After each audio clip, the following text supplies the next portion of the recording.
Eguerdion dagoeneko, eta eskerrik asko danoi gaurko ekitaldi honetara etortzeatik. Irekiera hasiko dugu Koldo Kaiado, EHUko Zientzia eta Gizarte Garapenaren arloko zuzendaria, gure hemen fakultateko Ana Beraza dekano orde koordinatzailea, eta hiruron aldetik, basarrera formalago hau edo emango jogu, gero eduki mamitsua daukaguta goiz osoan zehar. Beraz, hitza pasatzen dut. Eskerrik asko. Egunon guztiei, lehenengo eta behin, niretza plazer bat da egotea gaur egun ekonomia sozial eta solidario gela honen inaugurazioan. Orain laurt sartu nintzenean zuzendaritzan, lehen egon gara komentatzen, Euskal Herriko Unibertsitatean zeuden unibertsitate enpresa gela guztiak zuzenean lotutak zeuden nolabaiteko enpresa klasikoekin. Hoiek tekina besterik bilatzen ez dutena. Orduan, guretzat horrek ematen zuen islada desegokia unibertsitatearena, horretan zentratuta egotea bakarrik, eta gure lehenengo egitasmoa izan zen zabaltzea eredu hori, hau da, unibertsitate enpresa gelaz eredua zabaltzea gizarteari. Eta nolabaiteko bihurtzea gaur egun ditugun unibertsitate enpresa gizarte gelak.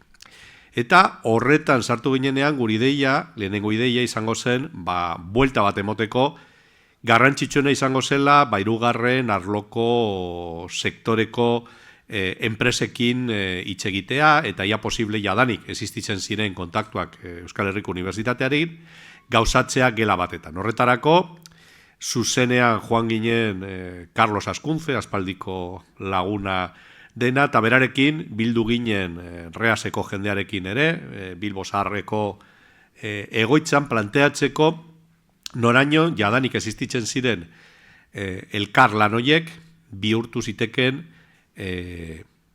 unibertsitate enpresa gizarte gela. Gizarte nolabaiteko adjetibo hori gehitzen jadanik geneukan eredu hori. Eta hortik sortu zen gaur egun gauzatzen den ideia, hau da, gela honen inaugurazioa. Eta horregatik pozgarria da, zen nire ustez, gela honek oso ondo jasotzen du gure egitasmo horrean atzean zegoen ideia. Hau da, ez bakarri zentratzea unibertsitate bezala, azken finean unibertsitate publikoa garela, elkarrekintzak edo harremanak enpresekin, baizik eta gizarteari zabaltzean. Eta gela honetan sortzen da ekonomia, baina ekonomia solidarioa. Zein da garrantzitsua, gaur egun bizigaren egoera arraro latx honetan nun badirudi mundu mailan agintzen duen gauza bakarra da negozioa, etekina eta orain ere militarismoa, garrantzitsua da elkartasuna, gizarte ekonomia bezalako kontzeptuak zabaltzea. Eta horretarako, gela honekin lotuta dauden entitate edo erakunde guztiek egiten duten lana, aipatzekoa da, eta hori da guk nolabait bilatzen dugun eredua unibertsitateari erakartzeko. Hau da, unibertsitate publikoa gizarteari zabalduta egon behar da, gizartea da, eta kasu honetan euskal gizartea da gure helburua, horregatik garrantzitsua da horrelako iniziatibak sortzea. Argi dago, esan dudanez egoera honetan, esaten denez bezala, bakarrik jendeak, salba dezala jendeak, eta horretarako gaur egun hasten den, naizta ja, denbora egon lanean, baina hasten den esperientzia hau, benetan uste dugu isladatzen du unibertsitateak, Euskal Herriko Unibertsitateak gizarteari helarazi nahi dion mezua. Hau da, gu gaude hemen gizartearekin lan egiteko, eta guk egiten ditugun esfortzu guztiak dira, azken finean gizarteari emoteko gure etekina, eman eta zabaltzazu gure lemapea esaten den moduan. Eskerrik asko.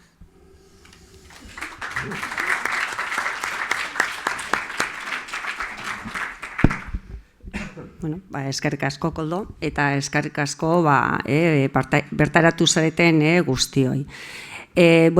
niretzat ere plazer handia da, ekitaldi honi hasiera ematea. Eta,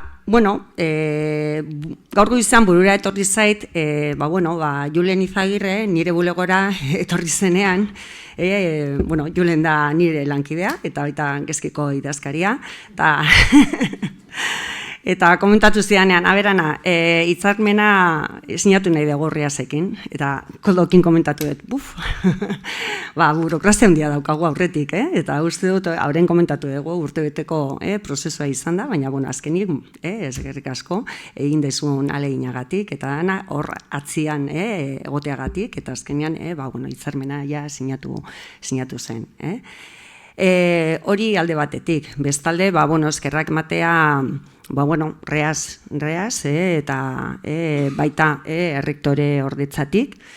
Ikastegi honetan, lehendik geneukan beste ikasgela bat, nola da, nola izendatu ezu, konbentzionala, tradizionala edola, ekonomia zirkularreko hemen daude, Ainoa, Alberto, eta niretzat ilusia egiten dit, beste motako ikasgela bat izatea gure ikastegian. Eta hain zuzen ere ekonomia sozial eta solidarioekin lotuta egotea. Nire ustez ikastegi honetan hasi gara goitik bera. Esan edet, baukagu ikastegi honetara lotuta master bat, ekonomia sozial eta solidarioko master bat.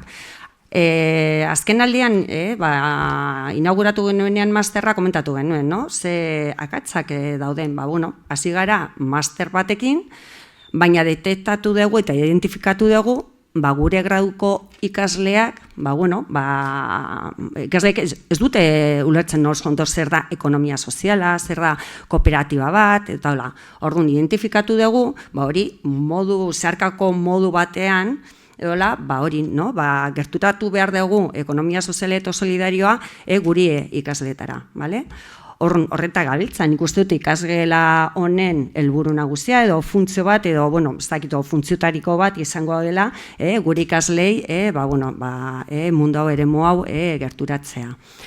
Horretaz gain ere, Eusko Jaurlaritzatik, Jokin Diaz aipatuko dut, askotan aipatu du hori, unitate didaktiko batzuk daudela, ekonomia edo kooperatiben inguruko unitate didaktiko batzuk daudela, eta hori, eta horretan ere, hainbat ikasgaietan, ikasgai batean uste dut txertatuta dagoela unitate didaktiko horiek, ez dakiria martxan dauden ala ez, baina hori ere badagoela martxan. Horren, pixkanaka, hasi gara, etxea, teiatutik, eta jitsi gara, nik uste dut alderantziz izan beharko luke, baina, pixkanaka, eta, gure aldetik ere, aste honetan ere izan dugu ateirekiko jardunaldiak, eta ateirekiko jardunaldietan ere berri eman dugu, irekiko dugula ikasgela hau, eta ezagutzera ematen dugu ere batxilergo jendeari eta gaztei, ekonomia sozial eta solidarioa eta alternatiboa badagoela.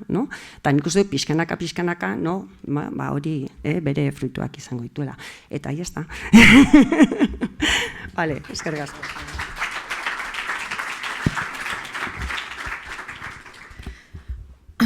Eskerrik asko, Koldo eta Ana, hitzengatik, eta,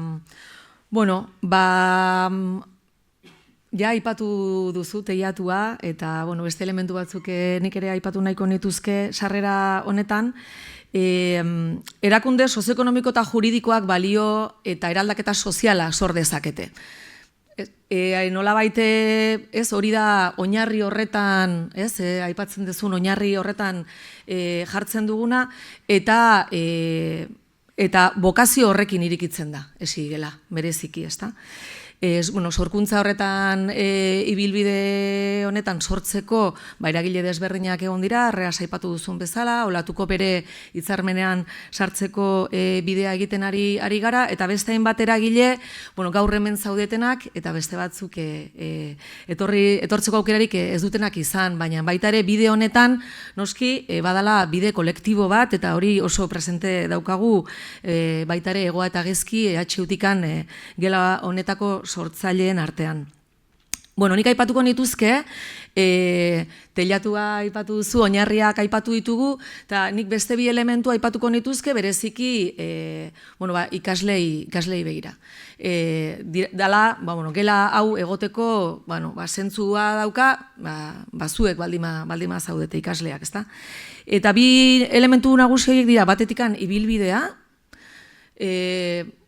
goretik oso ondo jaso duen bezala, sortu dugun iruditegi guzti honetan, bai hemen karteletan eta gelaren atean, eta hola, ibilbidea, ez da? Ekonomia sozial solidario eta eraldatzaile hori edukiz bete, baina baita ere, heldulekuak eskaintzea ikasleak bide bat egin alizatea ekonomia sozial eta solidarioan, ez da?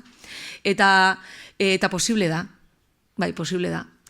Gaur eukiko ditugu hemen, ahots batzuk ez, egitarauan ikusiko zenuten bezala, bereien bizi esperientzia kontatuko dizkigutenak, eta hori posible da.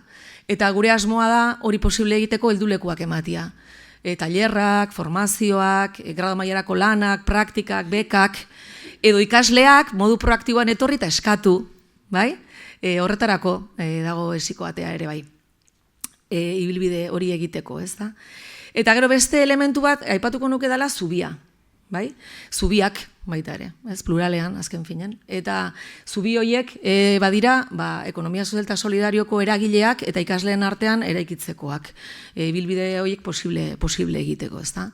Eta nolabait oinarrituta daude bai ibilbide hori eta baita ere noski zubi horiek, ekonomia sozial eta solidarioak eskaintzen digun, ekonomiaren bestelako eredu bat, aipatu daia dagoeneko gauzan batzuk, eta baita ere balioak, ez da? Interkooperazioa, lankidetza, lan desiragarriak, ez? Azken aldi hontan asko ekartzen dugu hori, bizitza bizigarriak, eta norberak bere bizitza profesional eta personalak eraikitzeko, ez da? Orduan, zentzu hortan, aipatzerakoan teilatua, oinarriak, ibilbideak, zubiak, ari gara planteatzen esigela dela tresna bat. Ez da helburu bat, bere horretan. Tresna bat, aipatutako horiek egin ahal izateko. Eta zentzu horretan ulertu nahi dugu. Guk ez dugu txiringito bat montatu nahi, zentzu hortan, ez? Askotan aipatzen den bezala, baizik eta bide horiek egin ahal izateko. Eta beraz, gonbitea, ibilbide horiek eraikitzeko ikasle hoi, atea jo, etorri, eskatu, eta zubi horiek eraikitzeko eragile hori ere berdin, ez da? Modu konfiantzan eta lan desiragarri horiek eta ibilbide horiek eraikitzeko elkarrekin.